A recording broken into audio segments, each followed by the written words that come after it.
बिस्मिल्लाहिर्रहमानिर्रहीम। अस्सलाम वालेकुम। आप देख रहे हैं पाकिस्तान के नंबर 1 चैनल के नंबर 1 शो लाइव विद जाना चकजई। मैं हूं आपकी मेजबान दुरे शहवार। मैं हूं दुख्तरे पाकिस्तान। आज हम प्रोग्राम में बात करेंगे इस्लामाबाद में गर्दिश करती हुई अफवाहों के हवाले से। इसके अलावा बात करेंगे सियालकोट में जो सानेहा हुआ है, इस पे बात करेंगे।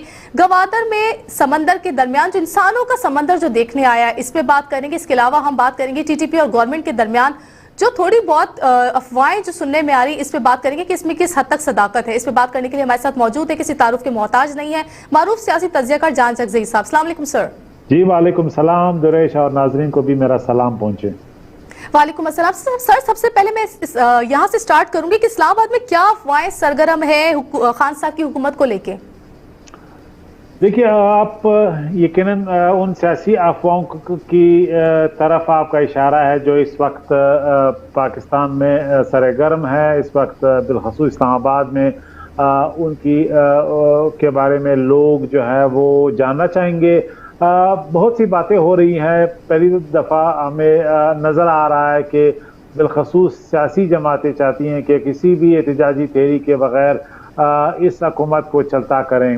-1 फार्मूला की बात की जा रही है। -1 फार्मूला नया तो नहीं है, लेकिन इस खास मोड़ पे, खास जंक्चर में इसमें एक यूं लग रहा है कि अपोजिशन बिलखसूस PMLN मीडिया के ज़रिए हम जैसे दानश्वरों के ज़रिए, सियासी लोगों के ज़रिए एक पैगाम देना चाहते हैं कि हुकूमत जो है शायद मुश्किल में है और माइनस इमरान की तरफ जो है अपोजिशन बढ़ना चाहती है। अभी तक फॉर्मली नून लीग के हल्कों ने इस हवाले से कोई बात नहीं की है, लेकिन -1 उर्फ़ आम में इसका तासुर यह है कि इमरान खान हुकूमत का हिस्सा ना हो और पार्लियामेंट के अंदर से PTI का कोई और लीडर ऑफ द हाउस बने और वो प्राइम मिनिस्टर बने और PMLN उसको सपोर्ट करे, पीपल्स पार्टी इसको सपोर्ट करे। इस तरह का एक खदोखाल है इस मंसूबे का। मंसूबा मैं इसलिए कहूँगा कि इस पे एक्टिवली आप काम शुरू हो गया है। जो राब्ते अपोजिशन में बिलखसूस PMLN और PPP में है, वो इस तरफ इशारा कर रही हैं कि वो अब चाहते हैं कि किसी तरीके से -1 का जो ऑप्शन है वो एक्सरसाइज हो। देखिए, इस हुकूमत को चलता करने के कोई कानूनी रास्ते नहीं है, कोई आईनी रास्ते नहीं है। एक आईनी रास्ता ये कि ये आदम एतमाद के जरिए हुकूमत अपनी अक्सरियत खो बैठे और इमरान खान प्राइम मिनिस्टर ना रहे। एक ये रास्ता है। दूसरा रास्ता ये है कि वो भी पार्लियामेंट के अंदर से है, वो भी कानूनी है। अगर इलेक्शन कमीशन जो फॉरेन फंडिंग का केस है वो फैसला करती है कि PTI ने फॉरेन फंडिंग केस में कानून की खिलाफ वर्जी की है, या बाकी पार्टियों पे जो इल्जाम PTI ने लगाए कि उन्होंने भी की है इसी तरह के वायलेशंस, अगर इलेक्शन कमीशन, ये मैं स्पेकुलेट कर रहा हूँ, या अगर इलेक्शन कमीशन के समझता है कि इन तमाम पार्टियों को, यानी तमाम का मतलब 3 पार्टियों को, PMLN, पीपल्स पार्टी और PTI ने इलेक्शन कमीशन के कवानीन की खिलाफ वर्जी करते हुए फॉरेन फंडिंग केस में इनके ये गिल्टी हैं, तो अगर ये वर्डिक्ट आता है इलेक्शन कमीशन का, तो इसका मतलब है जो असेंबली के अंदर इनके MNAs हैं उन पे फ्लोर क्रॉसिंग का इल्जाम नहीं होगा और वो फ्री फ्लोट करेंगे, वो जिसको भी चाहेंगे वोट दे सकेंगे, वो आयल क्रॉस कर सकेंगे। ट्रेजरी और जो अपोजिशन के दरमियान अब जो डिफरेंस है वो नहीं रहेगा। लिहाजा ऐसी सूरत में भी ये चूंकि सियासी पार्टी तो उनकी होंगी, उनके पीछे उनकी हिकमत अमली होगी और मेंबरान जितना भी लीगली सियासी पार्टी जो है वो अगर बैन भी होती है तो फिर भी सियासी पार्टी का जो पीछे महवर है वो तो जिंदा रहेगा और कोई एक नाम से या दूसरे नाम से फिर रजिस्टर हो जाएंगे। लेकिन इस तमाम प्रोसेस में MNAs जो है उनको अख्तियार होगा, चॉइस होगा कि वो किसी भी दूसरी शख्सियत को leader of the house. Sir, कल पीपल्स पार्टी का तो एहतजाज हुआ है मुल्क भर में, सब कैसे देखते हैं महंगाई के खिलाफ? अच्छा, मैं इससे पहले कि आपके सवाल का डायरेक्ट जवाब दूं, सिर्फ 2 जुमले कहूँगा कि आईनी तरीके से इमरान खान के हुकूमत को हटाने के रास्ते 2 हैं। एक तो आदम एतमाद कानूनी तौर पे किसी भी सियासी पार्टी का हक है, या ये हुकूमत कोई बिल पास करते वक्त यानी मेजॉरिटी लूज करती है। ये एक रास्ता है। अब यहाँ पे नून लीग का किरदार बड़ा अहम है कि -1 के तौर पे क्या वो पीपल्स पार्टी को सपोर्ट कर सकती है इमरान खान के खिलाफ। अभी तक तो यही सुनने में आ रहा था कि नवाज शरीफ साहब चाहते हैं कि इलेक्शन हो और नए इलेक्शन हो और ये आपको हुकूमत घर चली जाए। तो क्या कोई फ्लेक्सिबिलिटी हमें देखने में नज़र आ रही है नून लीग में? इसके ये बहुत इम्कानात हैं। एक ये भी कहा जा रहा है कि ख्वाजा आसिफ साहब लंदन चले गए और शायद इसी फार्मूले पे वो काम करने के लिए नवाज शरीफ से सलाह मशवरे करेंगे। तो ये अभी देखना है कि नून लीग की स्ट्रेटजी क्या है। लेकिन बहरहाल नून लीग के पास इस वक्त जो है वो एक ऑप्शन है कि वो पीपल्स पार्टी का साथ दे के -1 फार्मूला एक्सरसाइज करे। ठीक है। अच्छा सर, यहाँ पे मैं एक सवाल आपसे पूछना चाहूंगी, ये बताइए आपको क्या लगता है कि खान साहब को घर भेजने के रास्ते आपको हमवार होते हुए दिख रहे हैं? देखिए, खान साहब के पास भी हुकूमत है, वो उनके पास भी ऑप्शंस हैं। आसान नहीं है कि खान साहब को इस तरह घर भेजा जाए। उनके पास भी आईनी तरीके हैं, वो असेंबली को डिसॉल्व कर सकते हैं, वो सबको घर भेज सकते हैं और इलेक्शन करा सकते हैं। नया इलेक्शन इस वक्त कोई भी नहीं चाहता। अगरचे नून लीग चाहती है कि नया इलेक्शन हो, उनका डिमांड यही है। पीपल्स पार्टी नहीं चाहती, लेकिन खुद नून लीग में भी ये इख्तलाफ है कि इस हुकूमत को अपना टाइम मुकम्मल करना चाहिए, क्योंकि अर्ली इंतखाबात के लिए नून लीग भी तैयार नहीं है और वो समझते हैं कि उन्हें टाइम चाहिए कि नए इंतखाबात के लिए तैयार हों और फिर जो है वो इलेक्शन में हिस्सा लें। लेकिन खान साहब के पास ये ट्रम्प कार्ड है कि अगर उन्हें लगे कि उनको घर भेजा जा रहा है या कोई -1 फार्मूला आ रहा है तो वो किसी वक्त भी असेंबली को तोड़ सकते हैं।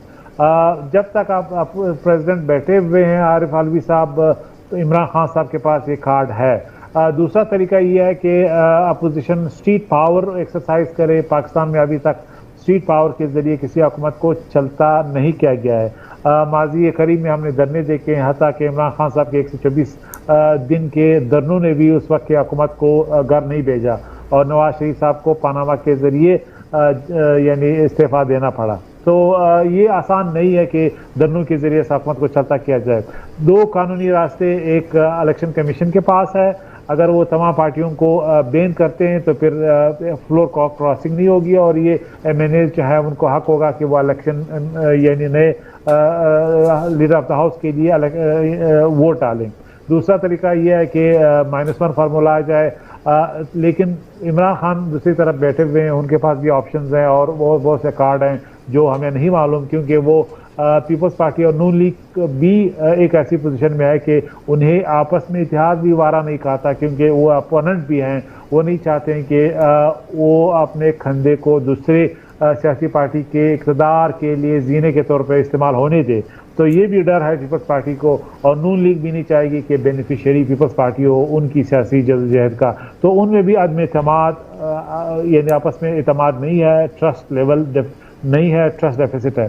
तो ये आसान नहीं है कि ये चॉइसेस एक्सरसाइज हों, चाहे वो -1 है, चाहे वो इमरान खान। सर, इन हालात में खान साहब के पास जो पत्ते वो बड़े एहतियात से खेलेंगे। यकीनन खान साहब देखिए मास्टर ऑफ सर्वाइवल हैं, अभी तक बहुत ही नामसाइद हालात में। इसी तरह पहिया जो है रुका हुआ है, डेवलपमेंट प्रोजेक्ट्स कुछ भी नहीं हो रहे। इसी तरह आम आदमी भी पिसा हुआ है, इन्फ्लेशन बहुत ज़्यादा हो गया है। लेकिन फिर भी इमरान खान साहब सर्वाइव कर रहे हैं, हुकूमत सर्वाइव कर रही है और उसके मेजर वजूहात में यही है कि अपोजिशन कमज़ोर है, अपोजिशन के दरमियान इत्तेफाक नहीं है। वो चाहते हैं कि इससे ज़्यादा फ़ायदा इमरान खान के बजाय आपस में ना उठा लें, ये खौफ है। इसलिए इमरान खान जो है वो सर्वाइव कर रहे हैं। लेकिन शायद इतनी कमज़ोर हुकूमत जो इस वक्त इमरान खान को मिली है, शायद कम हुकूमतें माजी में इस तरह की मिसाल हमें मिलती हैं। अब उनके कोalition पार्टनर्स भी उनसे गाय बगाए नाराज़ होते हैं और वो भी डिमांड करते हैं और बढ़ाते रहते हैं। तो फिर भी इमरान खान, मैं कहूँगा कि अभी तक वो एक मास्टर टैक्टिशियन है और सर्वाइव किया है उन्होंने, और शायद आसान नहीं है उसको घर भेजना। ठीक है। अच्छा सर, यहाँ पे मैं पीपल्स पार्टी के हवाले से एक सवाल आपसे पूछना चाहूँगी दोबारा। ये बताइए कि कल पीपल्स पार्टी का जो मुल्क भर में जलसा देखने में, एहतजाज देखने में आया मुल्क भर में महंगाई के खिलाफ, उससे आप कैसे देखते हैं? देखिए, पीपल्स पार्टी के पास भी अच्छे कार्ड्स हैं। इस वक्त पीपल्स पार्टी का किरदार बड़ा एक मुंजे हुए पॉलिटिकल यानी अपोजिशन पार्टी के तौर पे उभर के सामने आ रहा है। अगर कोई इस वक्त तब्दीली या पॉलिटिकल चेंज के लिए तैयार है तो वो पीपल्स पार्टी है। पीपल्स पार्टी ने क्लेवरली नून लीग को भी खेलने नहीं दिया कि उनके कंधे को इस्तेमाल करे। पीपल्स पार्टी ने मुश्किल में भी रहते हुए अपनी गवर्नमेंट को बचाए रखा। इस हद तक इमरान खान के खिलाफ अपोजिशन नहीं की कि सिंध के गवर्नमेंट को कोई ख़तरा हो, तो वहाँ पे भी उन्होंने एक कुशन रखा है अपने लिए। और इस वक्त जो है वो ऐसी पोजीशनिंग कर रहे हैं कि तमाम जो हल्के हैं उनको ये पैगाम दे रहे हैं कि पीपल्स पार्टी ही इस मुल्क को आगे ले जा सकती है और उनके साथ बिजनेस किया जा सकता है। लिहाजा अगर इमरान खान के बाद कोई सियासी कुव्वत है जिनको इक़्तिदार मिलना चाहिए वो पीपल्स पार्टी है। तो अभी जो इलेक्शन हुए, एक एनडीए का इलेक्शन हुआ है लाहौर में, इससे पीपल्स पार्टी को बड़ा हौसला मिला है। और जरदारी साहब ने भी एक प्रेस कॉन्फ्रेंस भी ठोक दिया और कहा कि पीपल्स पार्टी इमर्ज हो रही है, पंजाब में भी उनकी कारकर्दगी इम्प्रूव होगी।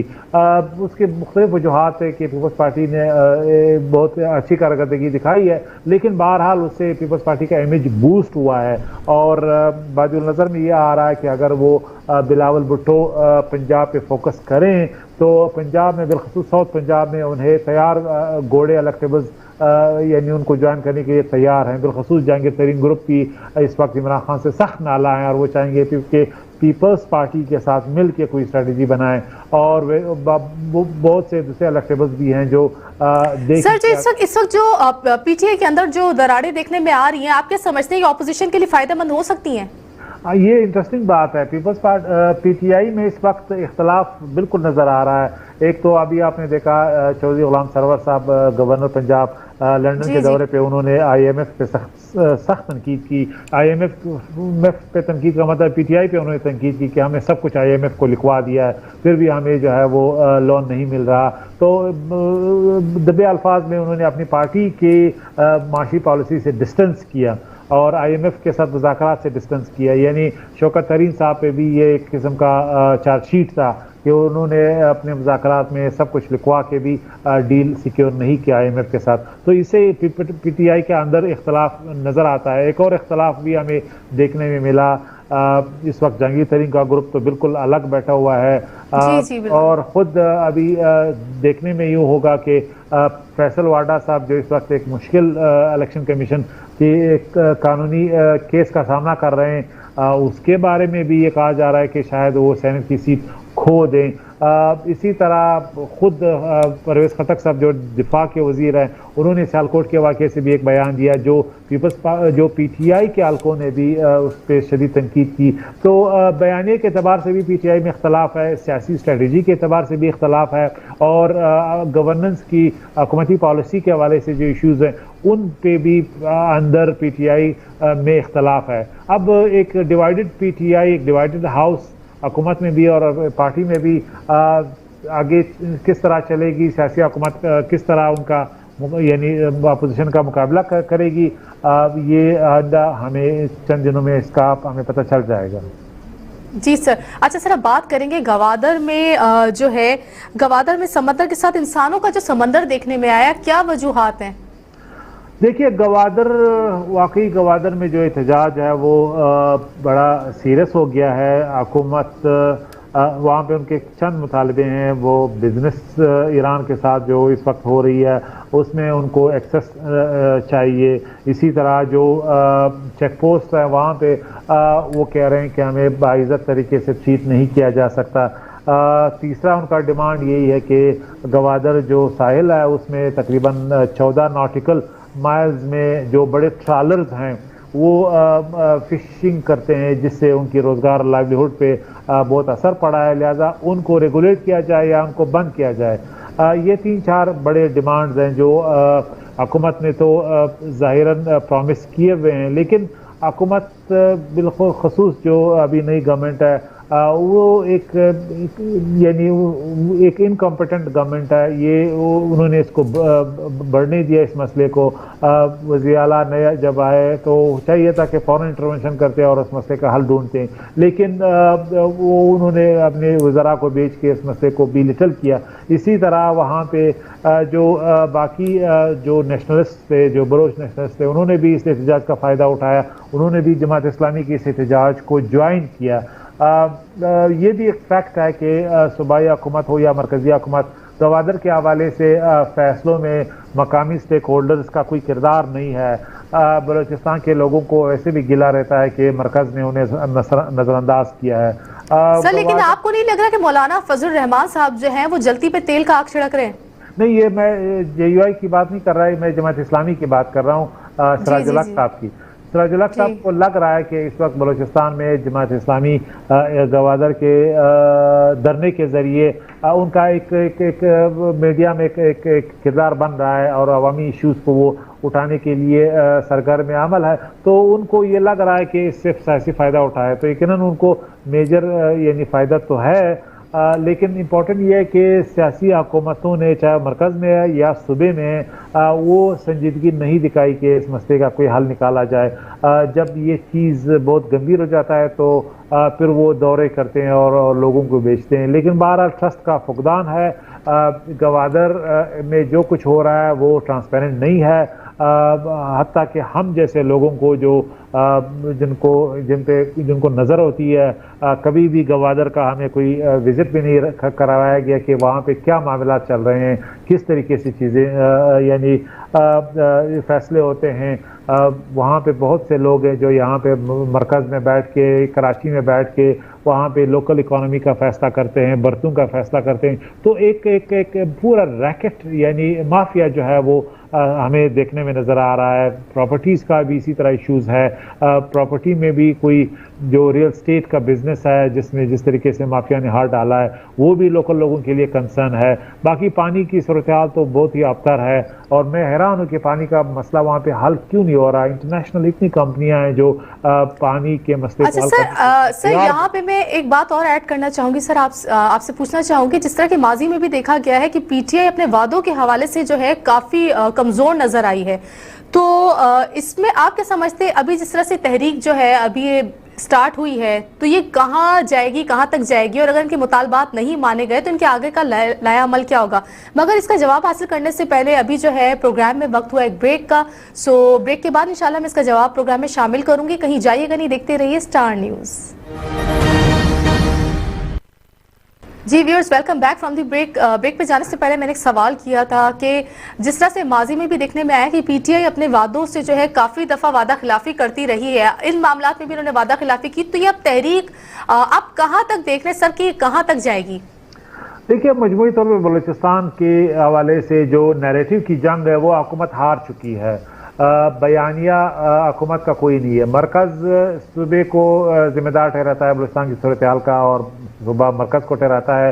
अभी जिस तरीके से गवादर में ये एहतजाज हो रहा है, पूरी दुनिया में इसकी कवरेज हो रही है। इंडिया कर रहा है, यूरोप कर रहा है और अमेरिका कर रहा है। चूँकि CPEC के हवाले से अमेरिका ने एक कैंपेन लॉन्च किया है, तो इसलिए अब इसकी कवरेज हो रही है कि लोकल लोग वाकई गवादर से या CPEC से खुश नहीं है और नेगेटिव तरीके से वो करेंगे। दुश्मनों से तो यही तवक्को की जा सकती है। लेकिन बहरहाल हुकूमत के लेवल पे कोई ऐसा नहीं है जो नैरेटिव को काउंटर कर सके, जो इसकी असली तस्वीर पेश कर सके। सूबाई हुकूमत में भी एक बंदा नहीं है जो मीडिया के साथ इंटरेक्ट कर सके। मरकज़ में भी इस हवाले से कोई नहीं है। इसी तरह गवादर के साथ साथ बलूचिस्तान के जो पश्तून इलाके हैं वहाँ पे भी PTM छा गई। उन्होंने जितना बड़ा भी जैसा किया है और फौज को गालियाँ दी हैं और दहशतगर्दी के हवाले से मलाइन किया है, वो कभी भी हमने इस तरह नहीं देखा।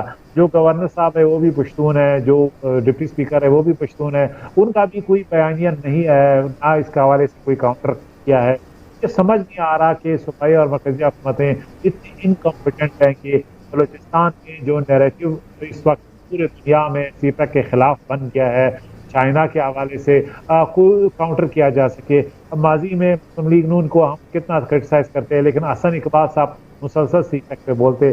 CPEC एक क्राइसिस का शिकार है। इस हुकूमत के हवाले से बहुत ही नेगेटिव मीडिया एक कवरेज कर रही है कि सीपैक तकरीबन रुक किया है। और हमें सबको मालूम है कि इस हुकूमत में सीपैक के हवाले से चाइना के तहफ़्फ़ुज़ात हैं, जो सर्कुलर डेट का इशू है चाइनीज़ कंपनियों का, वो मेजर इशू है। तो मजमूई तौर पे हुकूमत की नाअहली मुसल्लम है, चाहे वो सूबाई हुकूमत हो चाहे मरकज़ी हुकूमत हो।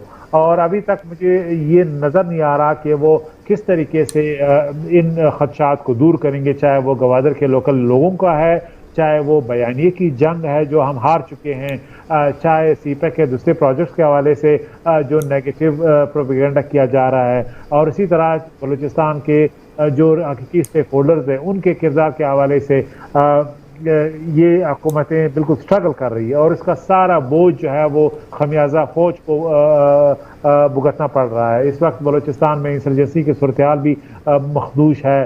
फौज के जवानों पे हर रोज़ अटैक होते हैं, हमारे जवान शहीद हो रहे हैं।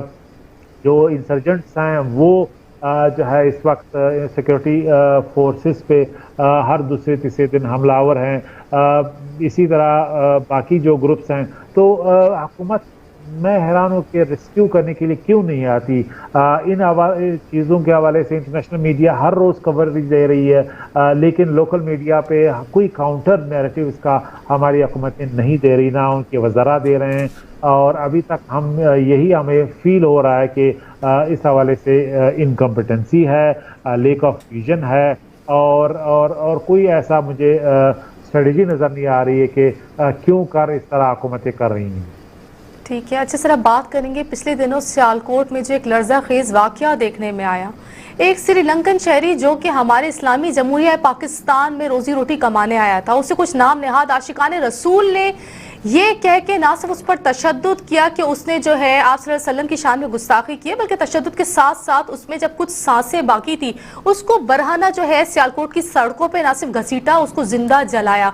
वहाँ पे मौजूद शहरी जो थे, सर यकीनन आपको भी पता होगा कि वो बजाय इसके खिलाफ आवाज़ उठाने के, उस शख्स को बचाने के, उस शख्स को बचाने के अलावा वो जो है उस शख्स को बचाने के बजाय वो उनकी जो है उसकी वीडियो बना रहे थे। और ये है कि सर जिस तरह से ये सारे वाकयात देखने में, अभी वो आपको अगर याद हो कि कुछ साल पहले मुनीब और मुगीज़ दो भाई थे जिनके साथ सेम इसी तरह से तशद्दुद किया गया था, उन पे तशद्दुद करके नीम बरहाना हालत में सियालकोट की सड़कों पे जो है उन्हें दौड़ाया गया था। तो सर आप क्या समझते हैं, अगर उनके मामले में जो है अगर बर वक्त कार्रवाई की जाती अदालत की तरफ से, तो ये क्या वाकया रोनुमा होता? देखिए, आपने वाकई एक जुमले में सारा यानी बयान कर दिया कि मसला असल में क्या है। ये वाकई वाकया बड़ा अंधुनाक था और उसकी मजम्मत जितनी भी कम की जाए कम है। लेकिन असल में लोग क्यों मॉब क्यों अटैक करता है, मॉब साइकोलॉजी क्यों डेवलप होती है, लोग कानून क्यों हाथ में लेते हैं। जब एक इल्ज़ाम लगता है या लगाया जाता है, उसकी इन्वेस्टिगेशन पुलिस करती है। चाहिए ये होता है कि अदालत जो है उस पर फैसले करें। अगर कोई इल्ज़ाम लगाया है इस शख्स पे किसी ने, इसके दो ऑप्शन हो सकते थे, कानूनी दो रास्ते थे। अगर आम लोगों को जो उधर खड़े हैं उनको ये यकीन होता कि हम पुलिस के हवाले करेंगे, पुलिस तफ्तीश करेगी और इस इल्ज़ाम की सच्चाई तक पहुंच जाएगी। और दूसरी बात ये कि जो सज़ा आगे आएगी अदालत के ज़रिए वो वाकई होगी और इम्प्लीमेंट होगी। लेकिन उनको ये यकीन है कि पुलिस को अगर हमने हवाले किया तो कोई भी शख्स को ऊपर पैसे लेके छोड़ाएंगे, प्रेशर ले लेंगे। उनको यकीन है कि अदालत के हवाले से अगर हमने कोई भी उनको यानी फैसला हुआ वो इम्प्लीमेंट नहीं होगा। देखिए, इस वाक़े से कता नज़र माजी में जो भी वाक़यात हैं लोगों की मेमोरीज में हैं। आयशा पे इल्ज़ाम लगाया गया, वो बाहर चली गई अमेरिका के यानी दबाव पे, फ्रांस के दबाव पे। अब चाहिए तो ये था कि अगर अदालत ने कहा कि यार इन पे गलत इल्ज़ाम लगाए, तो जिन लोगों ने गलत इल्ज़ाम लगाया उनको आप लटकाएं, उनको सजा दें। अगर मैं खुदा न खास्ता किसी पे इल्ज़ाम लगाता हूँ, दो बातें हो सकती हैं, जो इल्ज़ाम है उसमें सच्चाई है या नहीं। अगर वो इल्ज़ाम झूठ मबनी है तो फिर इल्ज़ाम लगाने वाले को सजा नहीं होती, क्योंकि अदालतें नहीं देती। अच्छा, पुलिस इन्वेस्टिगेशन नहीं करती। तो हर हवाले से प्रोसिक्यूशन जो है वो मसले का जड़ है। हमारा अदालती निज़ाम है जो मसले का जड़ है, हमारी जुडिशरी है जो मसले की जड़ बन चुकी है। सर लेकिन चले एक पल को मान भी लिया कि अदालत जो है उसमें जो है फैसले ताखीर का शिकार रहते हैं, लेकिन क्या अवाम को इतने इख्तियारात हैं कि वो किसी शहरी को इस तरह से जिंदा जला दे, और वो भी इस्लाम के इसमें, क्योंकि इस्लाम तो सर प्यार का मजहब है। देखिए, मैं ये नहीं कह रहा कि अवाम को हक है, लेकिन जब उनको नजर आ रहा है कि मुख्तियार माई का केस आज तक फैसला नहीं हुआ, वो टैक्सी लेके सुप्रीम कोर्ट पहुंचती थी, आज तक उनके रेपिस्ट को सजा नहीं हुई, जब वो देखते हैं कि रेमन डेविस को आपने अमेरिका के दबाव पे तमाम अदालतों के सामने आपने जहाज में बिठा के भेज दिया, जब वो देखते हैं कि क्वेटा में एक ट्रैफिक को एक वजीर, ड्रंक वजीर उसको मार देता है, शहीद कर देता है, कोई सजा को जो हुआ था, जब आप देखते हैं कि सिंध में एक वडेरा का बेटा जो है वो कत्ल करके बरी हो जाता है, कोई उसको कुछ नहीं कहता, जब आप देखते हैं कि एक माँ सियालकोट में अपने बच्चे का इंतकाम 7 साल बाद लेती है, तो इसका मतलब है कि आपके अदालती निज़ाम पे अदम एतमाद है। लोग जरगों पे जाएंगे, पंचायत में जाएंगे और लॉ और कानून को अपने हाथ में लेंगे। ये बड़ी खौफनाक सूरत हाल है, ये सिर्फ एक वाकया नहीं है। इस वक्त लोगों को नजर नहीं आ रहा कि अदालती निज़ाम डिलीवर कर सकता है, इंसाफ कर सकता है। अभी क्वेटा में वाकया हुआ है, एक लड़के ने तकरीबन 300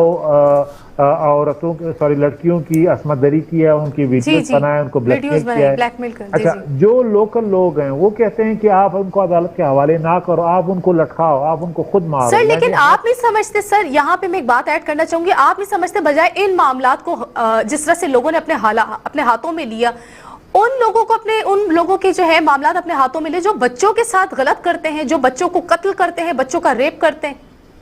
देखिए, यही तो मसला है। जब आपके अदालती निज़ाम, हमारे अदालती निज़ाम पे आदम एतमाद होता है, तो बड़े टीवी पे बैठ के या सोशल मीडिया पे बैठ के कहते हैं कि यार इस बंदे को आप अदालत में आपने क्यों हवाले किया, इन्होंने तो हमारी असमत दरी की है, इनको आप लटकाओ, जिंदा जलाओ। ये बातें होती हैं। अब जिस तरीके से लोग ये सोच रहे हैं उसके पीछे एक लॉजिक है।